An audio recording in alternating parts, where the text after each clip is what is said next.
All right. Good. I think we're good to go. I'm going to first call the meeting to order for the Norwalk Housing Corporation. Roll call, myself, David Westmoreland, Mary, representing the commission. And we have various staff members, which you may all recognize. Anyone want to make public comments? None, seeing none. We'll go on to administration. Item 4A, approve the minutes of the February 11th, 2025 meeting. Do I see a motion to do that? I'll make the motion. Any comments, observations, changes? Seeing none, I'll call for a vote. All in favor of approving the minutes of February 11th, 2025? I'll assume Mary's raised her hand. Oh, I'm abstaining because I wasn't at that meeting. Okay. Abstaining. Yeah. Two yeses, one abstention. Moving on to item B2, financials. Approved Norwalk Housing Corporation Statement of Revenues and Expenditures and balance sheets for all the funds for year to date, March 31st, 2025. Turn it over to you. Thank you. Eugenia. For the period year-to-date, March 31st, the Norwalk Operating Fund had revenues of $6,000 and expenditures of $8,000, which resulted in an operating deficit of $2,000. This fund's balance sheet has assets of $760,000 and liabilities and net assets of $760,000. The Norwalk Revolving Loan Fund had an operating surplus of $1,200. And this fund's balance sheet has $124,000 in assets and $124,000 in liabilities and net assets. Okay. That's it. Yes. Anyone have any questions? Observations, comments? Seeing none, I'll make a motion to approve the financials. All in favor? Aye. I Unanimous. Moving on to, there's no business, new business or old business, unless someone wants to bring something up. Seeing no comments, I'll call for adjournment. All in favor of adjourning? Aye, unanimous. I We'll move on to the Norwalk Redevelopment Agency. I'll call it to order, and the roll call remains the same. It's Mary Peniston, David Westmoreland, myself, and we have staff. We have Brian Bedoli and Eugenia Lupinski. Anyone from the public want to make a comment? Seeing none, we'll move on to item 4A, approve the minutes of the April 8th, 2025 regular meeting. Anyone want to make a motion, David? Good. Any observations, comments? None? Call for approval of the minutes of April 8th, 2025. Two approvals, 2 yeas, and 1 abstention. We'll move on to item B, the financials. Approve the Norwalk Redevelopment Agency Statement of Revenues and Expenditures and balance sheets for all funds for year to date, March 31st. Eugenia. Center For the State. period year-to-date, March 31st, the Operating Fund 100 had revenues of $1,322,000 versus a budget of $1,187,000 for a favorable variance of $135,000. Total expenditures were $1,316,000 versus a budget of $1,452,000 for a favorable variance of $136,000. The actual operating surplus of $6,000 versus a budget deficit of $265,000 resulted in a $271,000 favorable variance. And then going on to the balance sheet. This fund's balance sheet at March 31st had assets of $4,461,000 and total liabilities of $1,971,000 and net assets of $2,490,000. The financial statements for the other funds are also included in this packet. There are no major variances except for Fund 300 and 500, which had operating deficits of $134,000 and $109,000 respectively. But both amounts have been billed and were reimbursed in April. Any That's all for questions? Norwalk. You good, Eugenia? I'm sorry? You're finished. Yes, yes. Okay. Any questions, comments? Seeing none, I'll call for approval of the Norwalk Redevelopment Agency's financials. David Westmoreland made the motion, and all in favor? Aye. Unanimous. I see your thumbs up, Mary. Thanks. I figured I wouldn't shout at you through the meeting. That was good. Go to item 5, business, item A, the design review. And I'll turn it over to you, Brian, at this point. Yep, so we just have a design review application before us tonight. The materials are obviously included in your packet, but what we'll do is our typical process. We'll have the applicant provide a very brief presentation, just high level, of the project and some of the materials. And then we'll go to our design reviewer from BFJ to kind of talk about some of the comments and where we're at in the whole process. So with that, I don't know if there's a specific presenter from the applicant team that would like to unmute. Yeah, so I'll Yeah. Adam Blank, attorney for the applicant. I'll give you about 2 minutes, and then our architect, Mark Hopper from Crosskey Architects, will give you another 2 minutes or so, and then we'll turn the floor back over to Mr. Fish and his team. So Adam Blank for Norwalk Housing Ventures 2 LLC. They're a related entity to Workforce Partners. They own 1 Elmcrest Terrace.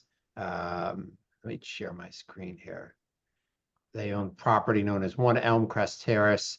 It also goes by 50 Connecticut Avenue, and it is this property here. This is existing conditions. And so you're just reviewing this for compliance with the Wall Street West Avenue redevelopment plan design review guidelines. Andy Sumalides, the project engineer, he's on. He's not going to present, but if you have any civil engineering kind of questions come up, he'll be here to answer those. This is in the CD3 zone, and the main structure is this historic house here, called the Victorian. It's listed on the Norwalk Historic Resources Inventory, and there's currently a special permit application pending to rehabilitate and renovate and preserve the existing building, leave this structure here, and essentially put a new structure over the parking lot. It's got, currently there's 3 buildings, 30 units of housing. We're going to add 10 units with the new plan to bring it to 40 units of housing. Todd Bryant, who you all know, and his company, Historic Resources, they've issued a sort of a favorable letter at our request, detailing the proposed project and its historic connections. Obviously, this was referred out for an architectural peer review to BFJ for compliance with those design review guidelines. We've had some back and forth with BFJ. They identified 6 comments to us in I'll call it a draft or a preliminary sort of review. We got those comments and we provided back to them just the other day. So they sent their comments May 7th. On May 9th, we provided responses, and we essentially agreed with their comments, and in many instances, we provided updated or tweaked plans to reflect, what we hope is complying with what they've put in as their comments. Otherwise, we've agreed that any approval can be conditioned on us complying with a condition of approval that we do what we said we would agree to do in our response. So I don't think that there's any huge disagreement. And this is the existing structure without the fire escapes that we were going to take down. I don't think there's a big disagreement over compliance with the with your design guidelines. And I hope we've now met BFJ's sort of standards and on the 6 issues that they had raised. But they can obviously let you know if they still have outstanding concerns. With that sort of brief introduction to the project, I'll let Mark Hopper from Crosskey Architects tell you a little more specifics about the proposed development. Mark? Good evening. Again, for record, Mark Hopper with Crosskey Architects, principal architect. The Victorian was constructed in 1880 and is in the Queen Anne style and features a tower, plating windows, and grooved columns supporting a porch. The exterior of the dwelling is in excellent condition, and as Adam indicated, we are going to remove the wood fire escapes off the front and side of the building that faces One Elm Crest. The interior is also in very good condition, and many of the original elements remain in place. The building has been called the Buxton House in the city's historic documents after George Isaac Buxton, a Civil War veteran and local retail oil merchant.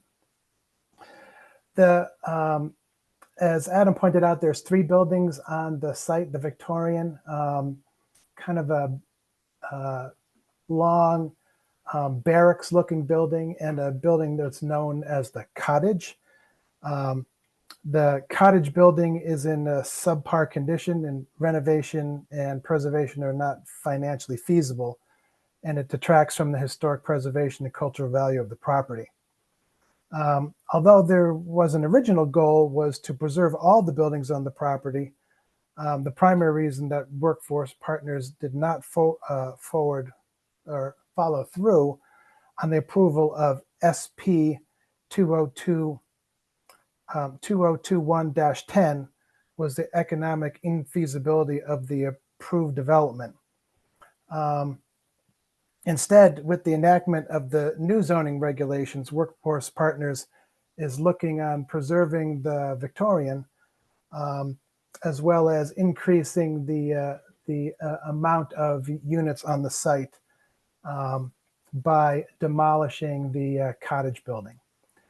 The 4,250 square foot Victorian contains 12 housing units, 6 studios, and 6 one-bedrooms.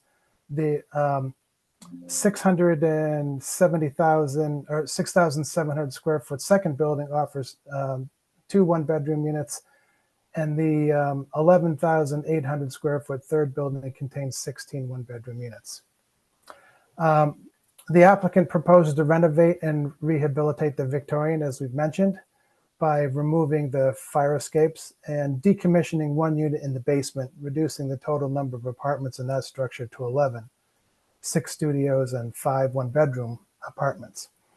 The second building, the new one, will be replaced. The Cottage building will be replaced with a modern, efficient building containing 13 one-bedroom units. Third building will remain unchanged and continue to provide the 16 one-bedrooms.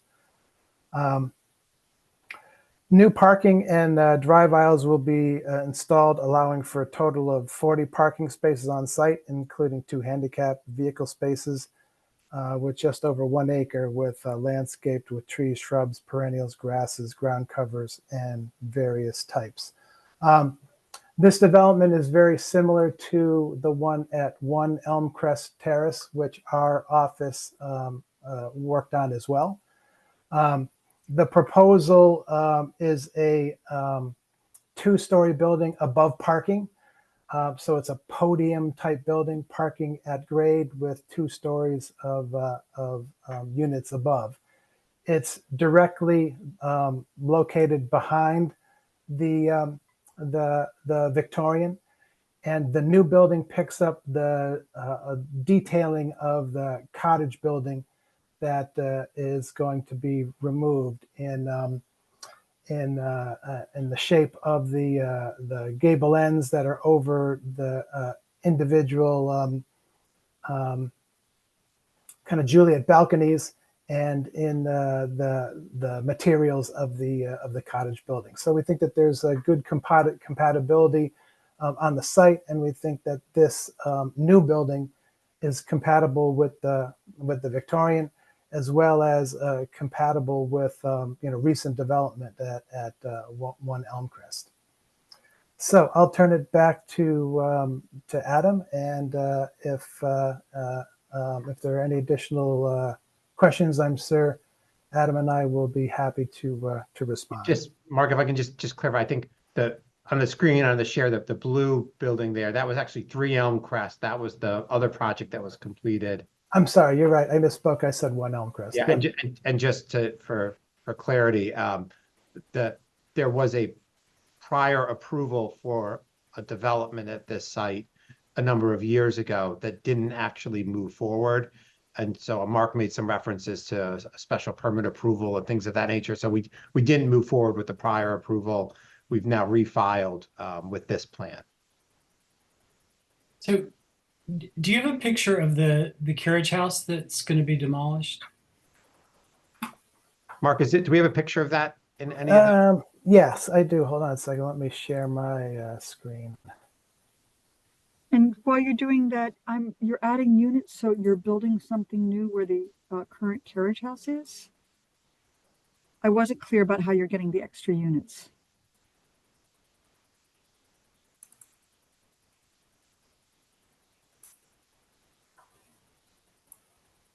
So just manipulating my computer here.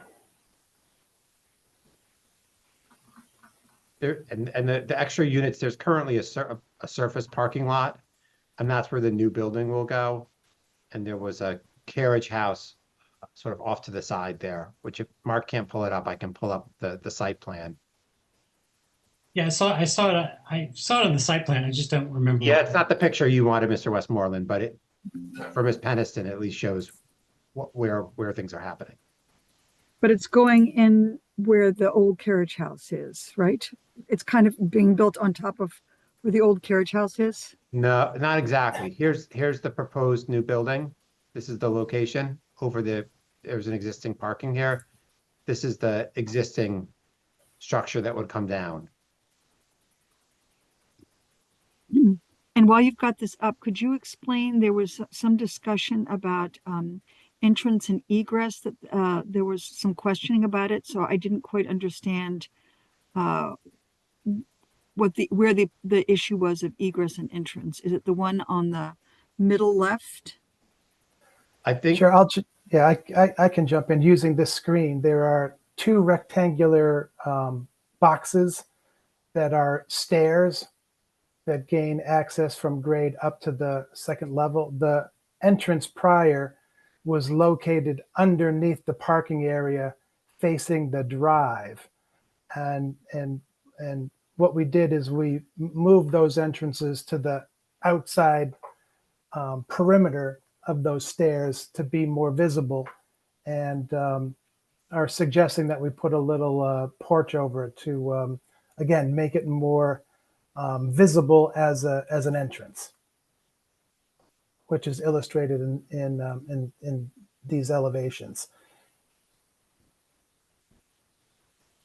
But I'm with David. I'd also, if possible, like to see a picture of the current cottage. Sure.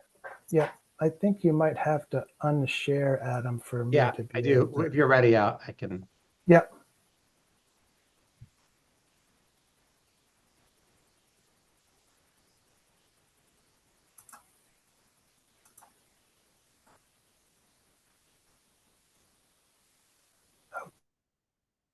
Okay. So here,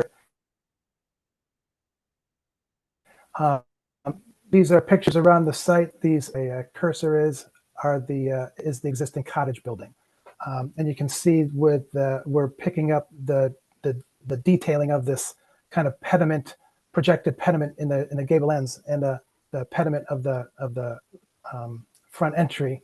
We're replicating think it's that in come up. our Yeah, proposal. Yeah. You guys have, Mark, No, Hold the on. picture hasn't come up. yeah, I don't think we have a picture up. Yeah. No, It says you started screen sharing. There's just okay. Oh, there it is. Okay. Whoops, Oh. now we lost it. We No, had it it up for a was- second. It was there in a minute. Okay, let me reshare. Come on.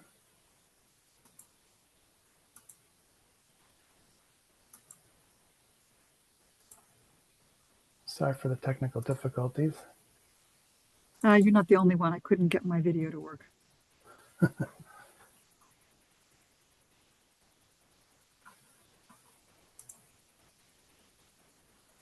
So just a question while you're doing that. The area where the carriage house currently is, will that be used for parking to support the bigger building? I could jump It'll in. part- Go ahead. For the record, my name is Andy Sumalides. I'm a principal at Land Tech out of Westport. We are the surveyors and site civil engineers. I actually have a photo of this carriage house, so I could just share it really quick. This is coming up the main entrance drive, and that's the carriage house right in front of you. So this is the building that's coming down. What is it being used for currently? What's the current use? There are three very small studio units in that building. I'm sorry, two. One on the ground floor, one on the upper floor. It's a sweet little building. The I mean, I understand the economic argument. Do you need to take it down beyond the economics? Is that space needed for parking or to support the bigger building or Sure, I could share again.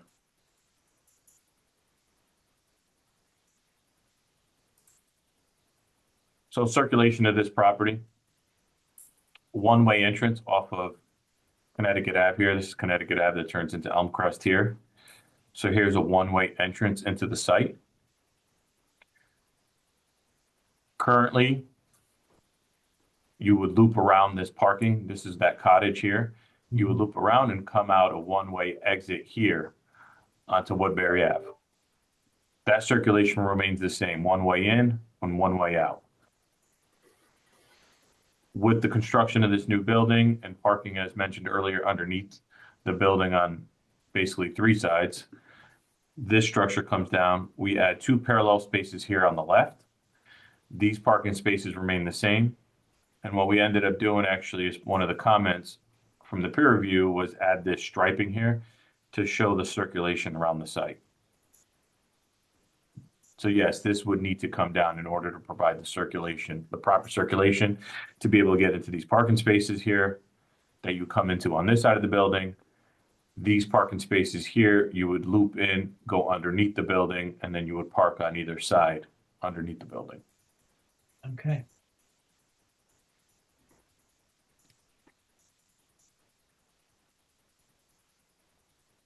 Thank you. Well, any other questions? So, oh, go ahead, Mary. Oh, I was going to ask, I saw that, go ahead and ask your question because I have to bring back up the document that I want to ask the question about. So go ahead. No, I was just going to I'm actually making a request. This is not a condition. The renderings that you show the Victorian building painted pretty much the same as the existing gray apartment buildings next door and everything kind of the same light gray.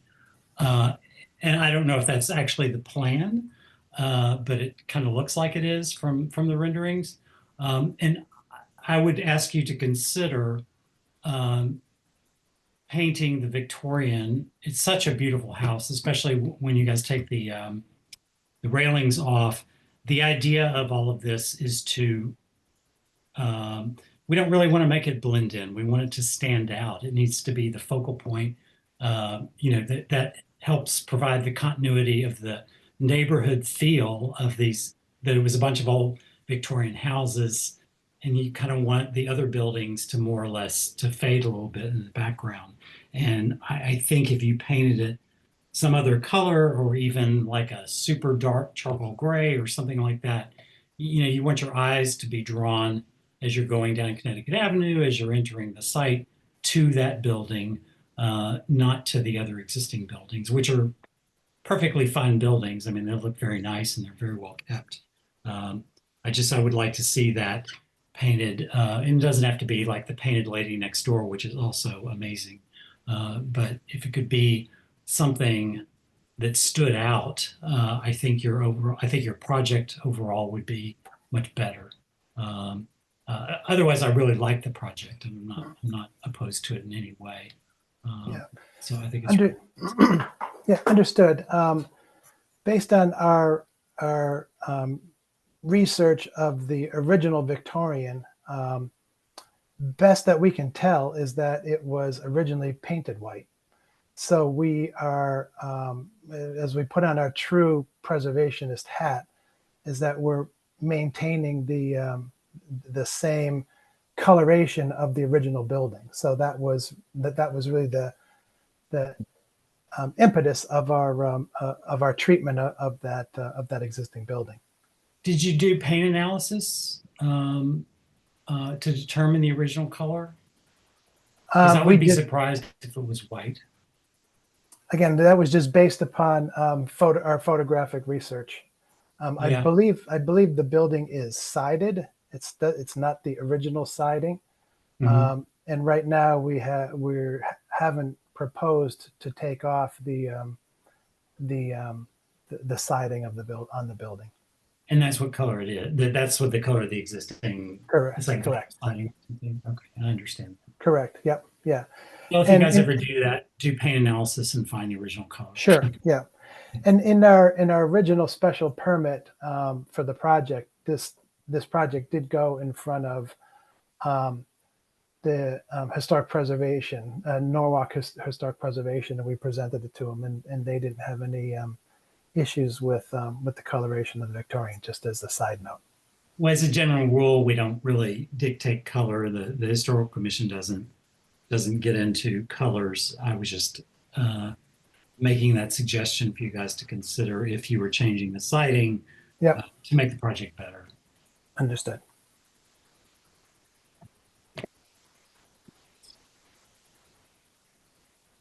Okay, if I go with my question? Absolutely. When in your memo towards the end, where you're talking about where you're meeting the requirements, you made a blanket statement that's utilization of green infrastructure and other sustainability measures. You just say you're going to use them in compliance with the zoning regulations, but you didn't say what.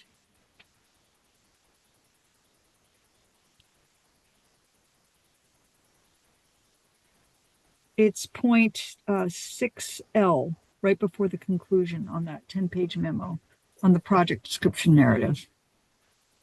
Let me pull it up.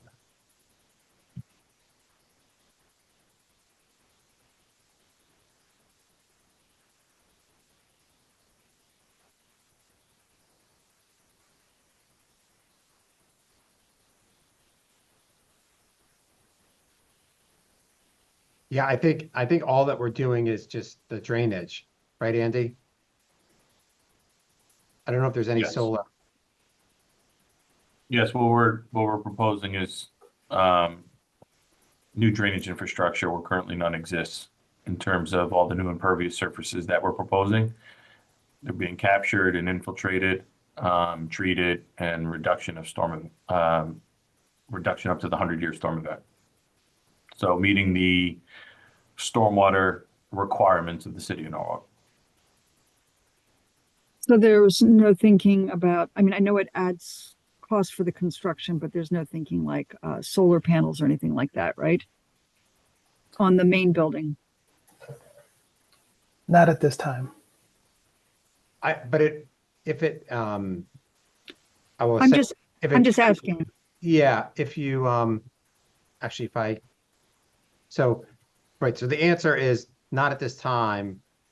However, the property next door, 3 Elm Crest, Yeah, I that's, can see the solar panels there. this is the same owner on a very recently done project. Yep. So it's not like he's, a never solar guy.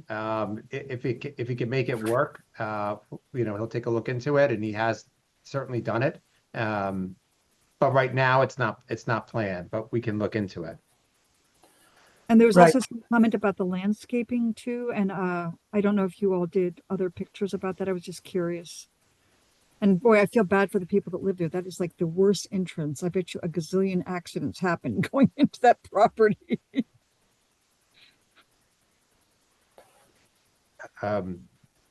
So as far as the landscaping, I think we did beef it up and provided an updated plan on May 9th. It's already pretty nicely landscaped, but we were upgrading it. Well, that was all the questions I had. I don't have any questions. David, any more questions? Nope. So, do we want to consider approval of the proposed design for 1 Elm Crest? I like it, so I'll vote yes. I'll Mary, second it. we see your hand up. Here we go. There it is. Okay, good. So that's unanimous. We approve the proposed design work at 1 Elm Crest Terrace. Thank you all. Well, thank Great. Thank you very much. Thank you. you.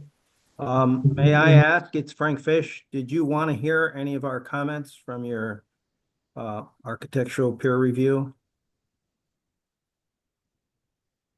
In the report, right? I read the report. Yeah, we I read the report report. too. That's why I raised some of the questions that were in the report, I believe, which was Okay. about the entrance and egress and also about the landscaping. Weren't there Sure. like 4 comments? Those were the 2 that stepped out to me. Was there anything else you thought was important to add or elaborate on?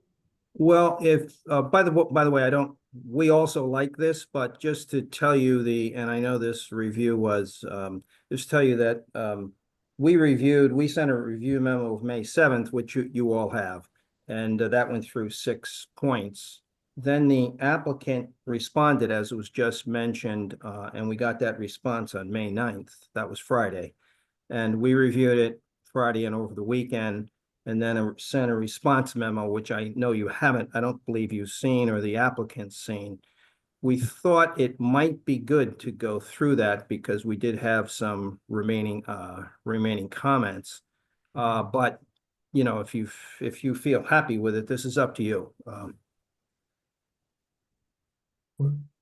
Since we just approved it. Yeah, I'm sorry. I was waiting. gotta pick the, I was waiting to see if you would end call out on our us, but sales. yeah, okay.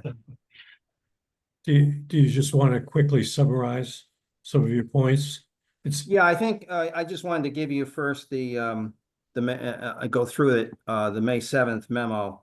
They responded to it on Friday. On Friday, we went through it, and then we got a response to that. And maybe what we could do is go through quickly those 6 points. Maybe I could start with just the site plan, which if Suzanne could share her screen, and then maybe I'll just go through it briefly, what the points were, and then turn this also briefly to Jonathan Metz, who can go through the applicant's response, and then we had a few more comments on it, which we think are worth their review. Overall, as you know, our first major point was on architecture and materials. We did recommend approval of this. We thought there could be some conditions, and this will be up to you or what the applicant wants to do. The first one, we were very happy with the treatment of the main Victorian house. We think it's appropriate. We think a lot of the materials they've used are good. They align with the surrounding historic structures. just in answer to a few questions though that I heard, this site plan does show now it shows with arrows, both residents are getting into it, as was just mentioned off of Elm Crest Terrace, and how they're getting out. Our comment was that we thought it would be good to get a little bit more detail on the dumpster, and they have provided some detail on the dumpster. We wanted to know how that truck would get into the dumpster, get back out, and then exit the property. And in exiting the property, we had a question, and that is that the easement that the applicant shows does not agree exactly with the driveway. And that was a question we have. You can see it there. The easement, concrete driveway you can see, but the easement doesn't seem to agree with it. And we just wanted to make sure of this. This is a detail, and I think they can probably address it. The other thing is there's a major tree in front of that house, and we're wondering if that was going to be trimmed, or, you know, because you're going to have a garbage truck driving out of a fairly narrow, I think it can work, but a fairly narrow driveway. So there's you can see one of the trees here. That's a fairly narrow driveway, as you can see. There's a big tree right there in front of that person's house. We don't know that person. We presume they have an agreement with that person. But there's a little bit of a landscape issue here. So we just pointed out, I think it can be resolved, but we didn't know what the resolution of that was. And Suzanne, if you go back to the site plan again, yeah, our second comment on the site plan, I know there was a little bit of, you can see where the triangle is there, that triangle. That's, to our knowledge, that's all going to be asphalt. And they're tearing down the old house, the carriage house there, which is shown on this plan. And what we suggest is it would be good to have a detailed landscape plan, which they have now done more in response to our comments, that shows what trees are coming down, but also clearly show on a landscape plan what's happening, and not show the house, show what has gone, and show what the new condition is, how the truck gets into the dumpster and out and travels out. We also suggest that that triangle should not be just asphalt and striped. And it would be better, we think, to have it as a landscaped area with a tree. There's so many trees being lost, not so many, there's several trees being lost here. We thought that a tree put in there would make a nice landscape feature to this. The house, the one-story house there's a question of what's happening. That's definitely being torn down. And we think a landscape plan that shows that gone and how circulation actually works here without that house would just be helpful. And then there were some detailed issues on the dumpster, and perhaps we could go through that. I think they've responded to them, but we just wanted you to know what they were. And if I could turn this to Jonathan Metz. Jonathan, maybe you might want to go through those details. So good evening, Jonathan Metz of Perkins Eastman and working with BFJ. As Frank said, overall, we believe that this is a good plan, and the idea of a sort of enlarged carriage house as in addition to the main Victorian house is a worthy concept. Our main concerns, one, as Frank talked about, was that the landscape plan that was submitted in response, we don't have a landscape plan that shows the site as it will be when it's completed. And so our concern about how much what landscape was actually going to be there, because the underlying pieces that are being torn down are still there, is not quite clear.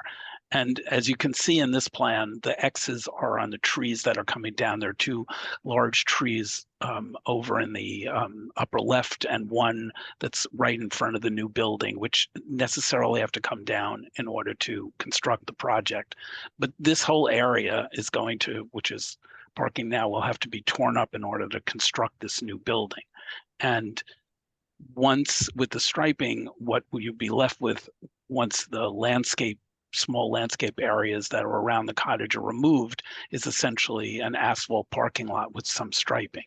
So as Frank noted, we feel that making that area into something, adding some of the landscape back in would be a worthy effort to kind of, and also reduce the heating of just a asphalt lot. The other part that's not shown, although some new landscaping is shown around the house, is there's not a lot of clarity on how pathways would work in terms of the new layout of curbing and landscape work with what our planning as new entrances.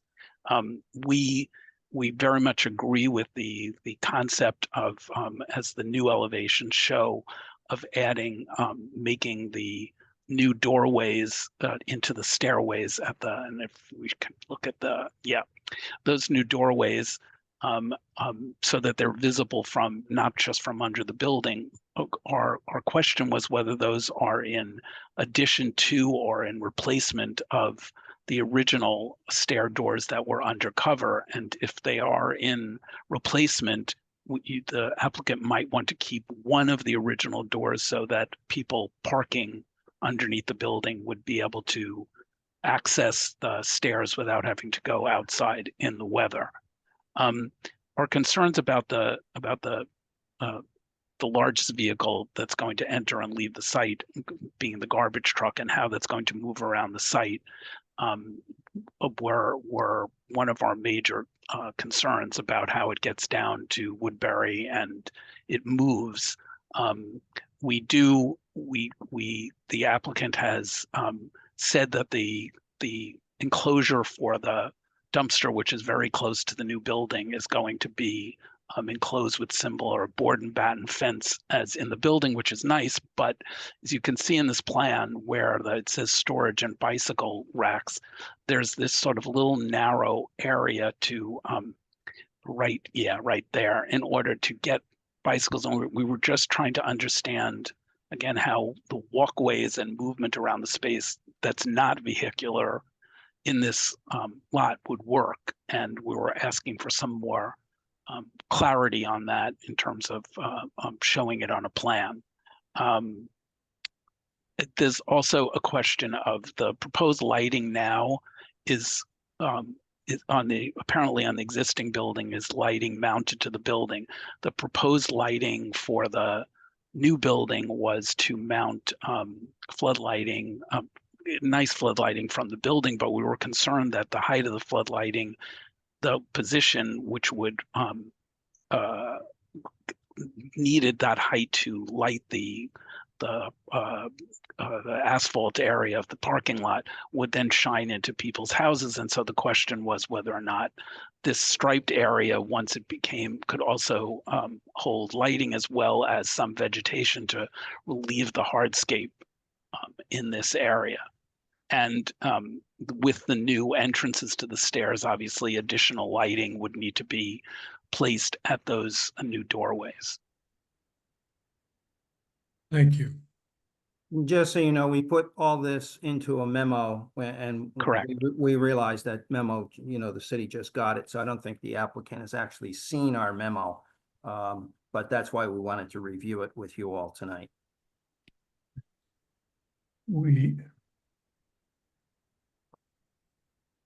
Shall we amend the approval to read approval of the proposed design work is we approve the proposed design work at 1 Elm Crest with consideration to be given to BFJ's latest memo.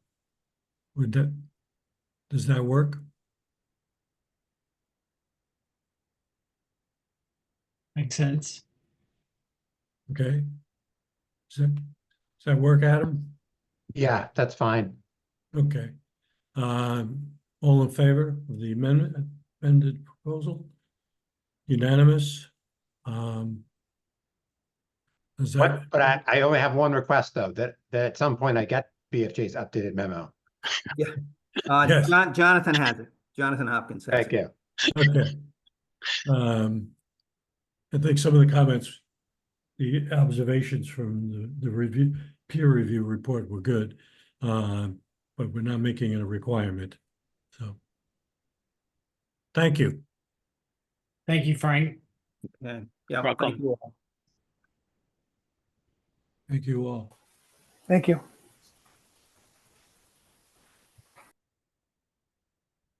Once we get Brian, you want to give us a work program update? Yeah, absolutely. Wait, you want to wait until, Yeah, well, we can let everyone gets up. It's all good. okay. Stage is yours. Big crew. Yeah, no problem. So yeah, I just wanted to provide a brief update of some of our major projects. Because the next item, I definitely have some interesting and fun things to show you all tonight. So I want to leave time for that because I would love to get your opinions and reactions. But firstly, I think, from a development perspective, I'm sure you're seeing a lot of work going on out there in Norwalk, from all the way through the urban core, coming down from the Pinnacle site, obviously Wall Street Place. There's been construction going on over there, all the way down to the South Norwalk train station. So we're obviously actively involved in a number of those projects. I'm subject to lots of delays today. Yeah, it's a good, good problem to have, but it's definitely a problem, right? And for different reasons. So I think, looking at the Pinnacle project, that's pretty much, they're talking about trying to get people moved in June already, which is, very nice to see. We've been obviously working with them on the infrastructure assistance package through our grant funding through DECD. So we've completed the first phase of that work. Now that they're finalizing the vertical construction, we're looking into developing the bid documents for the second phase, which is all the streetscape work. So we've been working with the project engineers to get that moving. Also expanding the scope based on the other $2 million we were able to secure from DCD to help, not just support the development, but sort of improve the overall neighborhood, make some better connections throughout those, pedestrian corridors to the project. With regards to the South Norwalk train station, I don't know if you've seen the big hole in the ground, but that is a very big $2 million hole that you are looking at that we've been working to remediate. With our DCD funded assistance, there was a number of sort of a Rubik's Cube style challenges that we were working through in terms of the sequencing of the land disposition agreement with regards to our involvement on the cleanup side of things and the sequencing of the grants, given that it's a federal and state funded project. Most of that's been resolved. We're just sort of in the final stages that's going to lead up to the closing on that property and then moving forward with the actual development work. So we've been working very closely with Spinnaker and their development team to coordinate that handoff and then move into the next stages of that project. Also Columbus Court, some of the final works being done over there with regards to the paving and the fencing and the sort of last minute touch-ups and details. And we are closing in on finalizing all of our South Norwalk Improvement Program projects. So we had about, Stephen, what was it, 23 total projects rehab through that project, about that program. So what, did you just come up mute, Stephen? Do you have a number? I believe it was 25, and it was a total of 33 between SNP and historic. Okay, perfect. So yeah, you can imagine what one rehab project is for your own home, times that by 25, and you have sort of a very excited time here at the agency where we're wrapping up some of those projects and securing and doing closeouts with the state. So it's a very successful program. We did a lot of historic renovations, did a lot of improvements throughout South Norwalk. But yeah, those are the sort of the high level development updates. We're still working on Webster Lot. That isn't done, but right now we're in a bit of a holding pattern.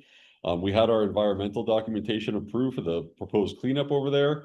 We're still working to sort out the developer side of things, given some of the encumbrances on the site and then the details of the financial transaction. I'm going to be able to provide a more comprehensive update at our next meeting. But one thing is that we're waiting, given what's been going on at the federal level, some of our EPA funding and our US DOT innovative finance funding that we received to help with some of the pre-development planning work is under review. And we're obviously in a position where I've had to hold that because, you know, if the exposure that could occur if we sign a contract for a $2 million cleanup, and then for some reason something happens and we don't get that money back or we're not reimbursed, I don't think anyone wants to have that conversation here. So we're holding till we get some assurance and guidance in terms of what that looks like before we enter into any contracts and kind of advance that further. So it's a bit of a lull given the fact that, you know, what's going on at the federal level. But we've been working with our funding partners to sort of navigate it. Everyone's kind of in a little bit of a gray area, obviously, as a result of all these, you know, federal changes. But just wanted to provide you sort of a general update with where we are. And then I have some very interesting updates on the data front, some of the projects you've approved in the past. We have deliverables to show you tonight, so I definitely want to save some time for that, unless there's any specific questions on the development side of things. Brian? I'm sorry, go ahead, John. No, Mary. go ahead. Well, I was going to say, have we notified Waze not to direct traffic off 95 through Norwalk because of all these projects? Yeah, not personally. Yeah, I don't even know what the mechanism would be to do that, but I'm sure they are. Brian, I was just asking, you were talking about, you mentioned the problems with Webster Lot with the federal funding, but you did mention for the Sono train station that part of it is federal funding. And for the Pinnacle project, you said there was DECD grant. Is that all state funding? I guess I'm with you. It's just federal grants are so risky right now. I just wanted to be clear about where there's exposure. So could you just, so is DECD all state funding? DECD is all state. DECD is the state funding portion, so that's the project at Pinnacle. We were living by example, you know, with the 30 Monroe project. We're at the last invoice, the last component of our federally funded project. It's part of some admin funds, I believe. When the executive order came in, and we were advised to get our invoices in immediately, so we should be okay on that one because we did that day of. We you know, scrambled to process and submit our invoices in accordance so that we weren't out, you know, $300,000 or whatever it was. And Eugenia, can you confirm, did we get payment for that yet, or is that still pending? Not sure. Which project is this one? This is, and Stephen might know. Stephen, you know, The 30 the last Monroe? invoices we had on the EPA brownfields? This was for invoices 1 and 2 for the EPA portion of the grant, which I do believe that Yeah, I've been keeping up to date with that, the EPA, you know, billing. So I think just from this week's checks, there's you know, some more to bill, but I've been trying to, you know, keep up with that. Yeah, so we're okay there. We've gotten guidance that they're going to reimburse still while it's under review, but if they could just entering into anything new right now is a point of exposure, I don't think we should be entertaining. And I'm sorry, is that the Sono train station one? Webster is the new one, the one that I was just Okay, talking no, but about. you Sono did say train for the station. Sono train station, there was federal and state funding. Is there any exposure on federal funding? That's what I was just talking about. So yeah, Okay, sorry, got it now. All right. it's all good. Okay. I think we should be good there, but I wouldn't advise entering into a $2 million contract on Webster right now. Yes, got it. No, I mean, you've been amazing keeping on top of that risk factor. So it's just I can't even keep up with all the balls you've got in the air. So There's a lot, but yeah, it's yeah, we're on it. Good. What's next, Brett? All right, so I'd say the next item, I believe we have the urban data platform up on the agenda here. And the brownfields viewer. So this is sort of a, you know, an add-on component to our overall work program update, but I have deliverables that I want to share with you all about, you know, we've been working on this a little bit over the past year. And I think it's a really exciting time. Like, I'm very excited about the applications here. These have not been made fully public yet. We're working with the city to figure out the deployment strategy, but they're at the point where we could share some of the documentation. So if you'll recall, oh man, this would have been 2 years ago now. We got a DCD funded brownfield GIS grant.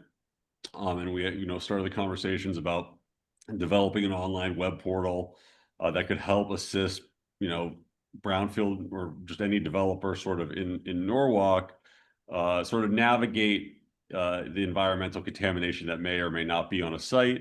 And what can we do with these resources that we receive from the state to kind of help us build a digital infrastructure internally that could not only, you know, serve this one application, but offer a number of tools that we could, you know, sort of deploy technology throughout the various department workflows in the city. So today I'm going to present to you the GIS application that we were able to develop, sort of the intent and the high level functionality. But also explains sort of how it fits into this larger data service that we are sort of growing into as an agency, and, you know, the opportunity and potential on that front. So what you're seeing on the screen right now, does everyone see the screen okay with the map? Yeah. Okay, so what you're seeing right now is effectively the brownfield GIS system that we've built. We did this in conjunction with MetroCog. This is similar to what I had built for Bridgeport, obviously, the Bridgeport region. We did it for 6 towns. Oh man, this is probably 10 years ago now. Obviously, with updates with new technology and just our experience having worked with this. The fundamental intent of this is, number one, to showcase the inventory of brownfield properties throughout the urban core, trying to incentivize, developers to take a look at them and really use data to remove a barrier to economic development. This is sort of the highest level purpose of this. And one of the things that you see with brownfields that's a challenge as a developer is, okay, it's a brownfield, but that can mean a lot of different things. And I think, what ends up happening is, in order to even get that initial review about what the potential status of a specific property is, you're having to engage consultants, you're having to engage with DEEP or EPA, track down a ton of documents that are in different disparate locations, start the due diligence process, outlay money. And I think, it's obviously time consuming, it's expensive. So the idea is that what can we do, leveraging the data and the technological platforms that exist to ease that process for people that are interested. And that was the fundamental intent of this project. So what you've seen here is, what you're seeing the yellow dots is brownfield properties that are in the inventory. So what we were able to do was to update our inventory. So we probably have one of the most detailed and comprehensive updates in the state of Connecticut now, apart from the ones in Bridgeport, since we followed a similar workflow that, went and dug deep into the records and documents of any property that may have official status with DEEP or EPA. So that was sort of the first step. And what we were able to do is develop a GIS layer very simply to visualize that. The real power of the system comes in 2 forms. The first form is that now what we did is our consulting team went up and scanned all the phase 1, phase 2, ESA, or whatever sort of documents that are available at disparate agencies, and was able to create a document management system that you could dynamically pull up in real time in the field, the specific reports that are on file as a result of the system. So this is our own internal document management system that links to the states, and that we now have a conduit to that information that would be a sort of a roadblock for other cities. And part of this is that I look at this as a competitive advantage for Norwalk, in that you have this information available, making brownfield redevelopment easier. Secondly, we did summary reports for some of the more strategic sites so that people could understand some of the key factors that are relevant to brownfield redevelopment in terms of the size of the property, the zoning, what sort of work, kind of creating a fact sheet on these properties so that we can hopefully market them when people are interested in, potentially developing the sites. And then the third point, which I think is a very interesting and peripherally, it's a powerful tool, not even just for brownfields, because it works to all the sites in Norwalk, is we built an inherent site selector into this program. So basically what you're able to do is now go into the GIS system, comb all of the data that's existing in this existing GIS, and basically filter out based on building type, the year, the building size, the zoning, and it give you the universe of options that may fit your development profile that you're interested in the city. And then I'll stop after this last point, and then we can talk about the larger picture. But I think one of the other very interesting things that I found with this program is the ability to integrate historical aerial imagery in this aerial imagery slider tool that we have. Just bear with me as it opens up here. Assuming everything is going to work in the live demo environment. I think I zoomed in and I might have thrown it out. But effectively what you're able to do is change the aerial imagery. It's going to freeze up on me. That's not a live site. And then slide between when from all the way from the original Sanborn maps of 1800 down to the present day. So what you're able to see is changes in the development patterns over time. It's going through, aerial imagery from 1935, 1942, and it'll show you dynamically. It's not working right now, and I don't want to waste too much time trying to figure it out. How that the land profile has changed over time. So it's a very powerful tool as you see areas of fill come in within the city, or areas of contamination that could occur to help you kind of with that process. So I'll stop there to specifically answer any questions to the brownfield GIS, and then I could talk a little bit about the bigger picture. Okay, if I ask a question? Yeah, go for it. So will the general public also have access to this? I mean, it's great for the developers, but given that we're talking about brownfields, don't we want also the general public to know about what's there? Yes, yeah, the plan is to have a public facing component of this. We're working with our legal team right now to make sure what that should be including. Obviously, the disclaimers and whatnot. So that's what's kind of just the last step in us delivering this, to the general public site, but definitely the site selection tool and those types of functionalities. What other aspects might be good for the general public? Because you paid for most of this work with grants, right? The stated Correct. project? Okay. Was there any public funding that was used to do this? Well, Any funding from the city of Norwalk to do this? Not specifically for this project. No, we Okay. use the state of Brownfield GIS grant. The was larger just- urban data platform, I think, is where we could talk about further applications of this tool. Okay, I guess what I was just sort of saying is that we don't want to just have the developers in mind. We also want to have residents and other stakeholders in Norwalk involved. And so, and especially if we end up using any city money, it's really important that people feel like they get a benefit. And even if it's not funded by the city, I still think it's important for multiple stakeholders to be able to see these tools.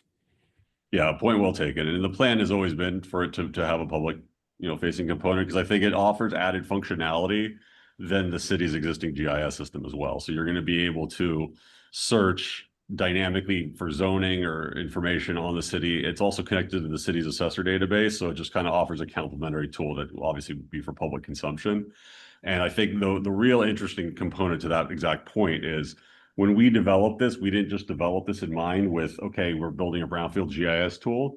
It's that we were setting up a data infrastructure for the city to help build applications of complete public benefit and value. So this is just one component, and then you'll see in the next phase of the presentation kind of what I'm talking about.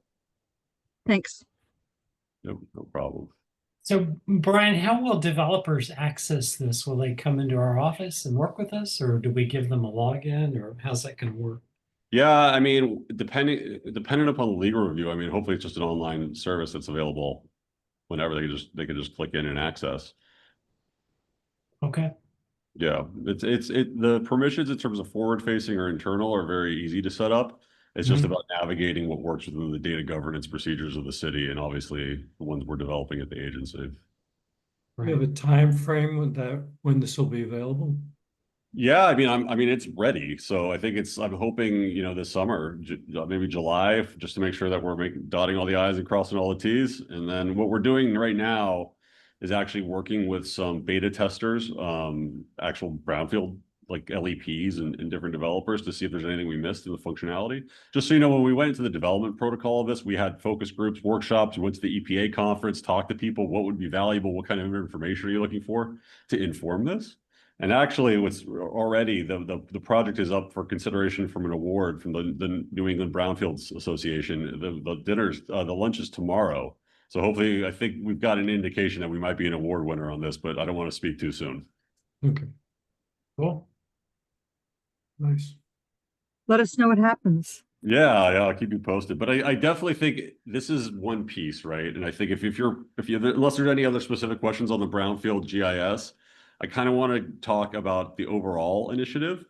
And we've talked about this at a high level, but we have things now to show and things that are up and that we're trying to now start the conversation with city departments in terms of, our role in all of this, what we can do to help leverage this technology. Because as I said, we built a brownfields GIS application, but the real power was in the fact that we're creating effectively a shared digital infrastructure that could be leveraged across the city for multiple departments. So this isn't just brownfield specific. This is something that could empower transportation. It could empower public works management, parks management, social equity planning, budgeting. There's 1,000 different applications and use cases. And right now what we're trying to do is to identify what use cases are of the highest utility and value to the city, obviously within the context of our future as an agency, what our role can be in supporting these and the technical assistance we can provide. So are you seeing the screen right now? It says Urban Data Platform. Yes. Yes. Okay, so this too is ready to go live, but it is not currently live because one of the things that we need to work out now is obviously the public facing versus the private internal components to the, what makes the most sense. Obviously, you could be dealing with some sensitive data that, you have to be cognizant of what's being shared, but right now it's sort of the shell of the program to demonstrate its functionality. So when I say urban data platform, you could think of it sort of as the repository for all of the data that could exist in the city, whether it's coming from city agencies, city departments, utility companies, whatever it ends up looking like, and whatever people are comfortable with, can exist within this platform. The rationale of developing a platform like this is that in any organization, even a private organization or a city organization, data tends to live in silos. You have your public works data, you have your transportation data, you have your budget, your finance data. The real power, though, when you start talking about utilization of data within this context, is in breaking down those silos and having it relate to each other and being able to do analyses that, finance and transportation, or that are sort of co-beneficial analyses. And that can't really happen often because data is in different forms, it's in different locations, it's in different, sort of exist in different databases, whatever it ends up looking like. So what an urban data platform does is it serves as this sort of harmonization layer to where you could actually, upload the data from all of these third party, maybe it's a vendor focused product or it's something internal developed by the city, whatever, it's agnostic to where that data is coming from, but it's able to harmonize it so that you could start working it and using it together to perform analyses, which that's the real value of data. It's not just, being able to visualize, okay, this is what I'm seeing. What can I do? How can this help me make decisions? How can this help me manage systems better? How can this help me, manage public works better? So that's the high level theory or, the concept behind what the value is of an urban data platform. And there's also a public facing component. Once you're able to establish these, this one repository, you can then make certain data sets public as you wish for data sharing to help leverage your community, to help have people in the community build applications with you. And I'll talk a little bit more about that. But so what we're talking about sorry, a question? Yeah, this is great, getting all this information in one spot. What are we doing about security? Easily, if we're opening it to the public, someone could get in there and start hacking it and changing the size of your lot and so forth. So there's layers of protection, obviously. So the data in and of itself is hosted on an Amazon government level cloud secured system. So it's and on top of that, this serves as a data governance tool with various levels of permissions, privacy things, and you're not really able to edit the data in that context. This is more of it's reflecting what's able to be viewed. And then the city on their side also establishes what permissions are available within the context of utilization of their data. So before any data is uploaded in the system, there's a governance protocol built into this, built within the context of cybersecurity to make sure that the data is safe. So that's first and foremost. But that's a good question.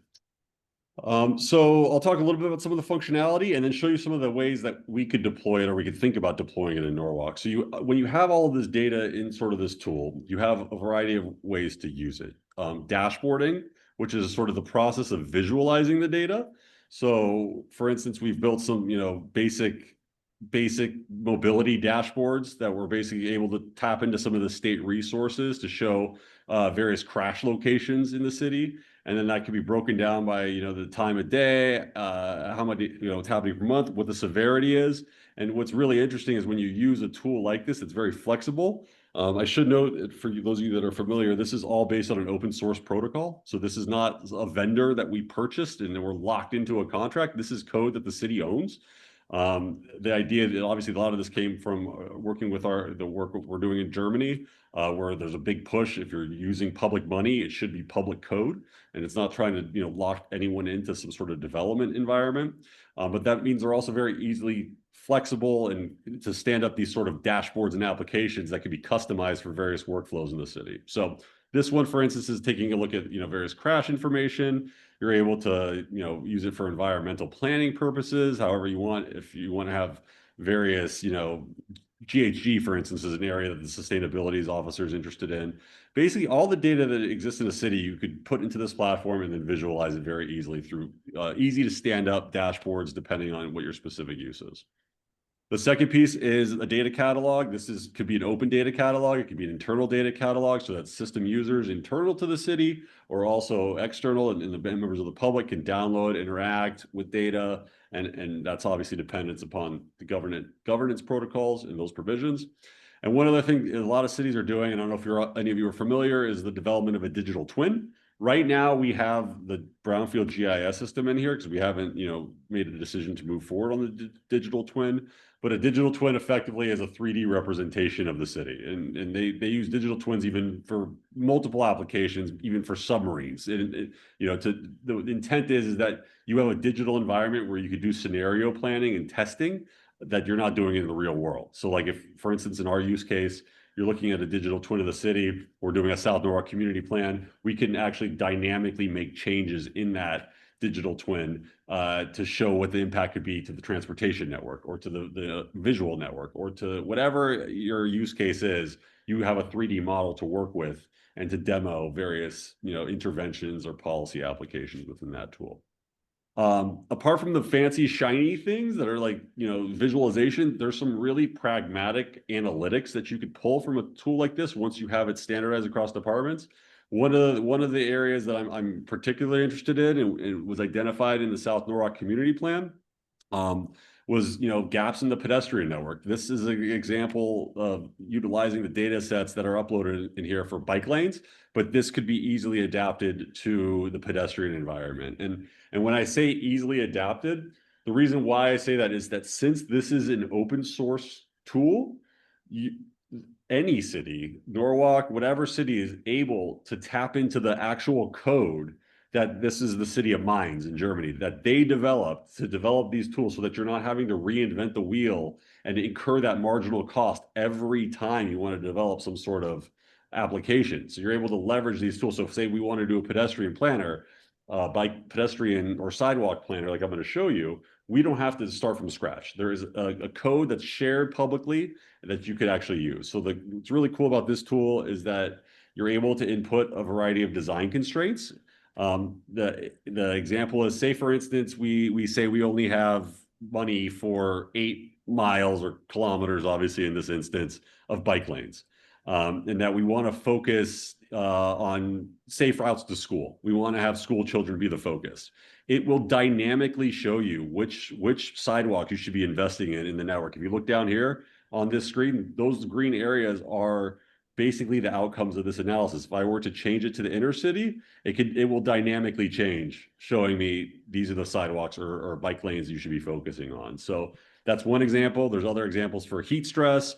And I think what it is the possibilities are really endless. It's really getting this data standardized and harmonized so that you can start making these tools for either public education, operations management, or just internal budgeting or prioritization. One of the ideas we have with the South Norwalk community plan, also with the sustainability plan, is okay, we have all these capital projects. Well, what if we put them on a map and we were able to rank their sustainability factor or index their equity improvement and be able to use that in discussions around budgeting to say how is our money being used? What should be our priorities? And what does that look like within the context of these other variables? So I think it's just setting up Norwalk sort of in a future ready position. The fact that, as things get tighter, and we all assume they're going to be tighter over the next 4 years, particularly without federal funding. So rather than, relying on those external resources, what can we do to operate more efficiently and, building upon the investment that the state has already made in our brownfield GIS? This set up the back end already for this. So this exists. This is an asset now that the city has. And I'm meeting with, the mayor's office tomorrow specifically. They already demoed this to them. They were super excited about it. But, how do we help this empower the sustainability officer? How do we work with DPW to kind of start building this into their sort of overall workflows? And I think it's just a really strategic approach for us as an agency as well, looking at our strategic plan and all of that. So I know I've talked a lot tonight, so I want to open it up to questions. Right, and you can't tell that you're excited. Yeah. Well, it's been a lot of work, but I think now it's there. And I think now it's like, what do we do with it? You answered part of my question, which is what is the city's reception to this? Oh. Yeah, I mean, they were like, frankly blown away because it's ready now. It's up for them. We talked about this a lot with them. We obviously had some idea about where we were heading, we know, like with the South Norwalk Community Plan, the health department is super interested. One of the things this platform really excels in is the utilization of live data. So like sensor networks. So we're working with them to identify 5 pilot locations for heat, air quality, and noise monitoring in the South Norwalk community area. And then also looking at the pedestrian bike planner thing that I talked about, the pedestrian planner with TMP. Brian, you said that there needs to be, it's open source so that someone can do it. Does the city of Norwalk have that technological capacity for someone to be able to work with that open source? I mean, you're looking at them right now. I think that's where we are sort of, just like, when I got into this position originally, like finding our place, with the background in real estate development and the need that serve for the city. I think this is a really interesting growth path for us, given my background and capacity in this. But I would think that you would want replicative capacity because otherwise it's not going to be a very useful tool if you don't have the technical expertise on staff. Absolutely. Absolutely. I think that's what the point of trying to get it into the workflows of the city to demonstrate the value. I mean, Joyce, the IT director, obviously can work with this protocol, but they don't have an internal person that can be focused on that. What we do have, though, given our contracting with the German company that provided this, is access to an army of data scientists that would be a fortune here. And then I think there's some argument to be had there that there's in the interim to use that as the source to help develop these departmental workflows and then develop the internal capacity that could be handed off to once it becomes commonplace within the city operating procedure. And I sort of a pie in the sky idea would be, it would be really interesting if either with the high schools or the community college, that there could be some kind of course that would develop some kind of technical expertise, because then it would attract young people. I mean, it's such a marketable skill and really cutting edge. And We I mean, talked about that. I would think about that early on, so it's not just 1 or 2 people, but that you're building a pipeline into a place that's committed to investing in this. Absolutely. And so we did have that initial conversation within the context of South Norwalk, but it's also, as we've talked, peripherally about this urban innovation partnership, the way that we benefit, but everyone benefits from it, is trying to tap into sort of what's known as the platform effect. You have a bunch of people in a community of users that are using this. We could benefit from each other's applications. So that's why tapping into other cities, and they've expressed interest, as we've talked in the past, San Diego, Tucson, Orlando, Philadelphia, Boston are all interested in this open source digital sort of shared digital infrastructure, so that we could all co-benefit from each other, not only, with what you're talking about, having feeder students effectively into these programs that are answering real life problems through this technology, but sort of sharing the resources that we have in these larger metro areas that Norwalk typically couldn't tap into. So I think there's a variety of angles on exactly what you're talking about, but I think that is at the foundation of what would make this valuable. Or the project that's being done down at the former power plant down on the Sound. I mean, I just think doing some creative ideas about connecting with young people, while they wouldn't management, but creating a buzz about something cool is happening in Norwalk, and really putting it to use and getting young people really thinking about this. I mean, I understand it doesn't play into the infrastructure that you're thinking about sharing between urban environments, but I'm always excited about things where you're getting young people to have real life experiences of new technology that benefits the community and ability to be able to understand it, share it with others in the community. Because it would be really great that this isn't just about sharing between towns, but also really embedding it more deeply in our own community. Yeah, absolutely. Definitely a point well taken. I think also just as additional background about our work program, we're working right now on an SF grant, because obviously the federal grant situation is a little bit fuzzy. And part of the whole point of that is that it's not just I think my plan was to talk about this overall partnership more at our next meeting, but is that you have the public-private interaction, you have the public-public interaction, but there's an academic interaction that needs to be at the forefront, and it's at the university level as well. So there's the university level all the way into the schools in Norwalk. And I think that, given my background as an educator, I think that is at my forefront as well. That I didn't I Right. won't talk about the technical aspects of this today, but absolutely, Mary, like 100%. Right. I mean, I'm just thinking about when people were talking about the Manresa plant, before there were any plans, there were people that were talking about how could you get higher education attracted to that area.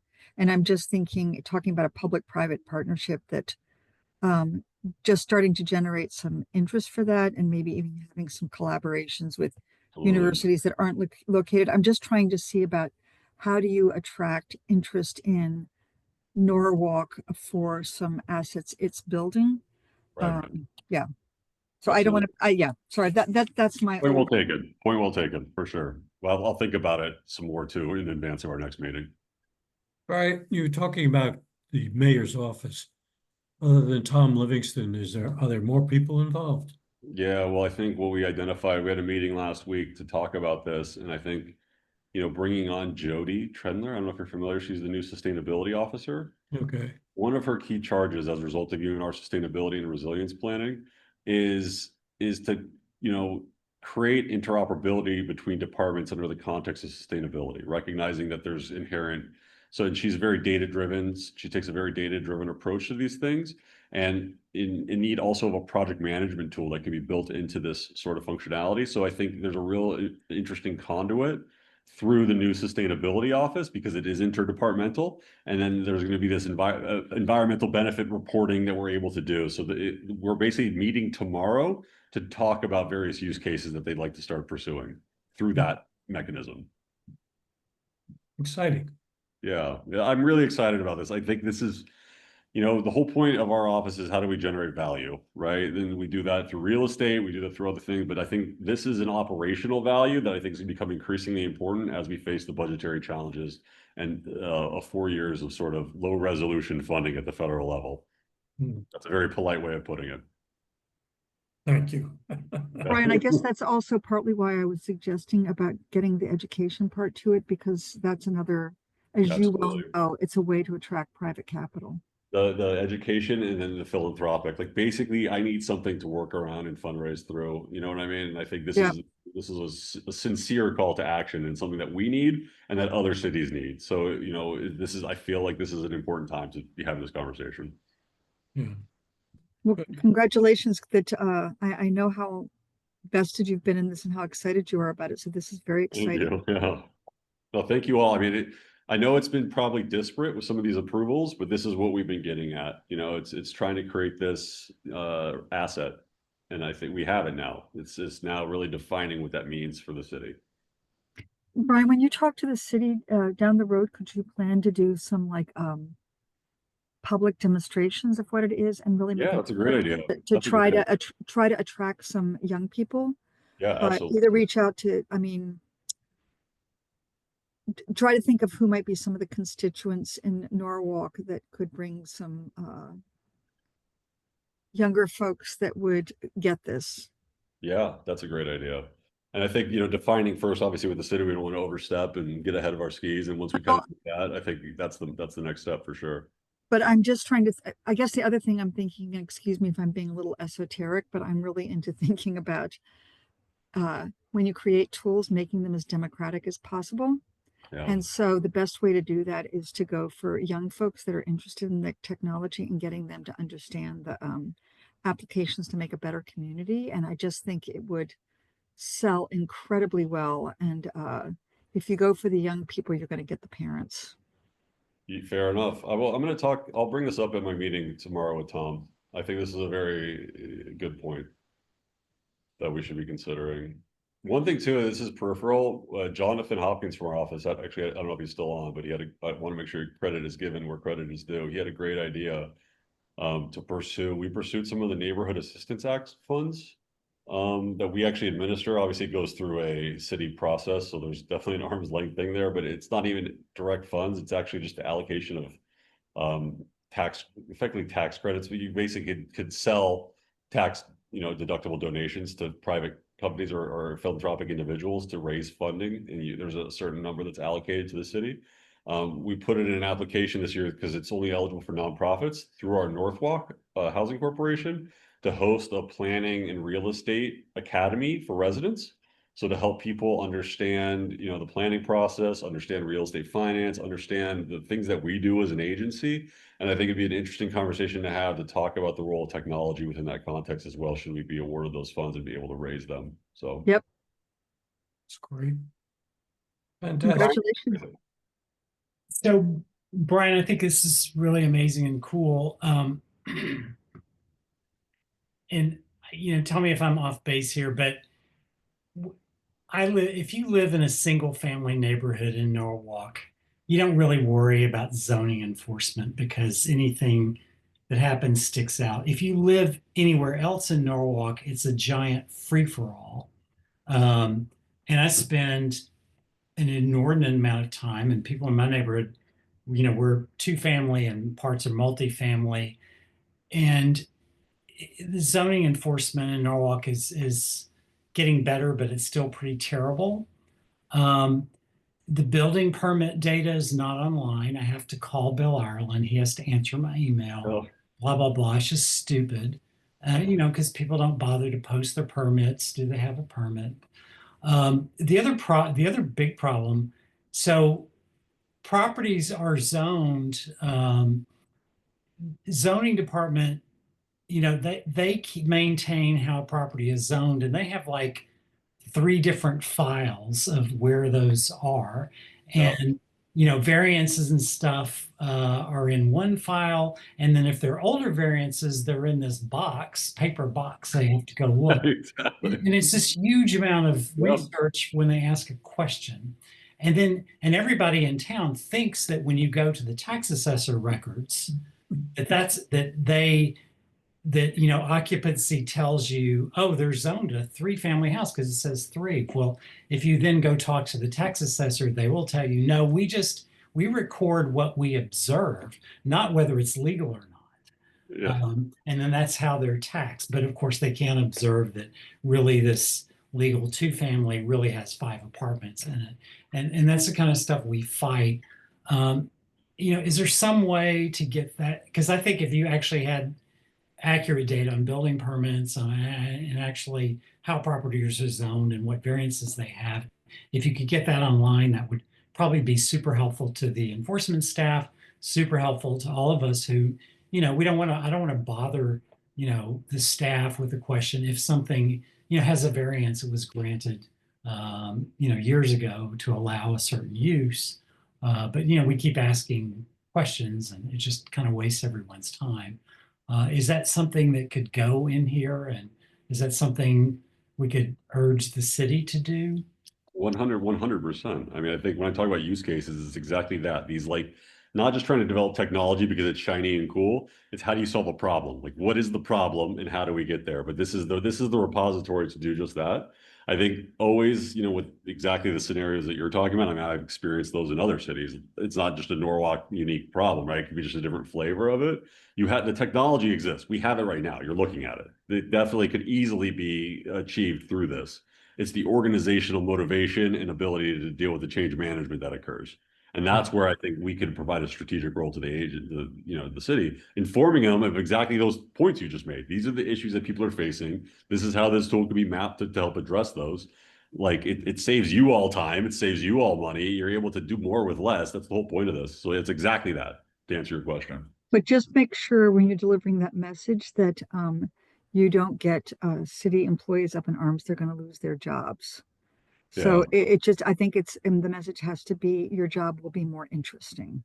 Well, interesting. Yeah. And I think, if working in a small city, you end up doing a lot of different jobs. So I think it's just going to be able to make it streamlined and make them do their existing job easier because they run at a pretty skeleton, it's operational in some aspects. But I'm just saying, I think one has to be sensitive to that because a lot Absolutely. of times, people worry about a job replacement with technology. So there just needs to be an answer. And I love what you're saying, David. It's a fantastic idea. Well, it's it also would help investors. We've a lot of people in our neighborhood, 2 families or 3 families are super hot right now, and people are buying them up in our neighborhood, and they're putting money into it, and then they find out, somebody files a complaint because guess what, they bought a house that has 2 illegal apartments in it, and then somebody reports them. mean, part of the problem is that the city, you know, the city's zoning enforcement relies on citizens being proactive. It's not a situation where the city is proactive. And that works in single family neighborhoods because anything you do in a single family neighborhood sticks out and somebody reports it. In our neighborhood, you have some lords, you don't even have their addresses. They don't even put they just put the address of the property. You can't even contact them when their tenants are acting up or misbehaving. And the city can't even find them. I mean, it's really amazing, stupid. But people buy these properties and they don't really even know what they're zoned for and what they're really allowed to do. And they make investments and then they find out they can't do it. And the city has all these, problems enforcing it. And then we're stuck with, the mess, living next door to it. Anyway. I think one thing I'm hearing, even just from this overall conversation, is that as I talk to the city about use cases, maybe an interesting next step too would be do some public workshops that demonstrate this, as was said, but say like, what do you think would be valuable, like in terms of what problems you're having interacting with city government or city data or just in your neighborhood, and then we could take that information and try to map the use cases to that. Yeah, I mean, that'd be great. Yeah. Absolutely. And the whole point is it's, to your point, Mary, about the change management and concerns, it's that as long as if it's collaborative, right? We're not trying to stamp Yes. down this whole process. It's saying, what are you having a challenge with in your department? And what can we do to help you and map this? There's always what you see in cities is the solution, which is often by a vendor in search of a problem to fit into their mold. What the open source protocol allows you to do is to basically take a look at the problem and then in a very flexible manner, build out the solution and customize it for the city that's very easy to stand up and it's a more flexible way. So I think this is helpful feedback. This is exactly what I was hoping for. Yeah, and I love that David really Excellent. did it in terms of what it feels like in certain neighborhoods. I guess we're trying to emphasize that to think about the diversity of potential stakeholders. So it's not just a city project. Yeah, and I think what was really nice, and I haven't presented on this, but we did a whole smart city strategy as a complement to the South Norwalk Community Plan. So we have a whole separate document of and those are the 3 use cases we identified that would benefit the quality of life in South Norwalk specifically in that planning area. I don't think it was where you are, David, but it was, obviously the area around the school. So we have a lot of really good data to start those use cases now. And that sort of gave the priority and it was the focus of this. So. Yeah. It's awesome. So I hope you guys see the vision. If there's any questions, I'm happy to fill it in, but I just wanted to finally show you some things because I know I've been talking about it in concept, but this is a real thing now. And I think it's now, what do we do with it as an agency to grow into this capacity for the city? Brian, are you coming back to Norwalk before you go back to Germany? Yep, I will be there on Thursday. And how much longer will you be before you go back? I have to see. Do you want to meet up? Did you want to try Well, to I would just, are you going to be here for a couple of weeks or a week or I don't know? Yeah, it should be a couple weeks. I got to look at the course schedule right now, so it's a little fuzzy right now. Okay. Yeah, I'll reach out. Yeah, fair enough. Keep us in the loop with your meeting with the city. Yeah, I will. Tomorrow is going to be an exciting day, so we'll see. Okay. Brian, we luck. have somebody in the waiting room that just joined Yeah, I saw randomly. that. I just submitted them. Let's see. Trying to Okay. make.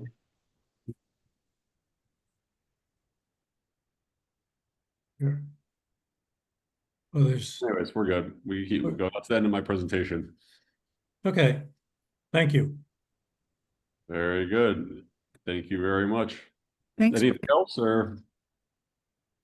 That's good. I move, we adjourn. All right. All in favor? Aye. They're in the room Unanimous. just before that.